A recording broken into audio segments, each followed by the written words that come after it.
Guys, mayroon pong nangyaring disgrasya. At ngayon lang to nangyari sa may bandang Sual, sa may bandang Sigsag paakyat. Papunta siguro to sa may Alaminos, Pangasinan. And guys, mayroon po tayong nakitang single na motor. Tsaka yun, yung mayroon pang bus ata na isang nabangga. At tsaka ito, yun, sobrang traffic. Mayroon ding SUV, mayroon ding SUV kasamang nabangga. Talagang wasak talaga yung kanyang harapan.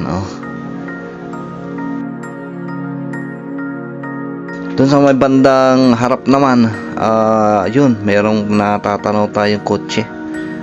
Ayun, mayroon pang isang kotse na wasak talaga dito. Grabe.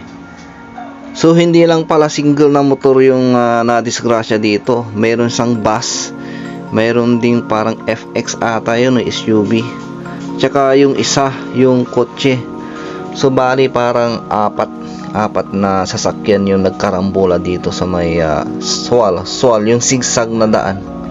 At hindi nga natin alam ang disgrasya, kaya tayo laging mag-ingat at magdasal bago umalis at pagdating ng bahay para ilayo tayo sa mga ganitong pangyayari na hindi inaasahan. At kawawa naman po yung mga na-involve dito sa disgrasya.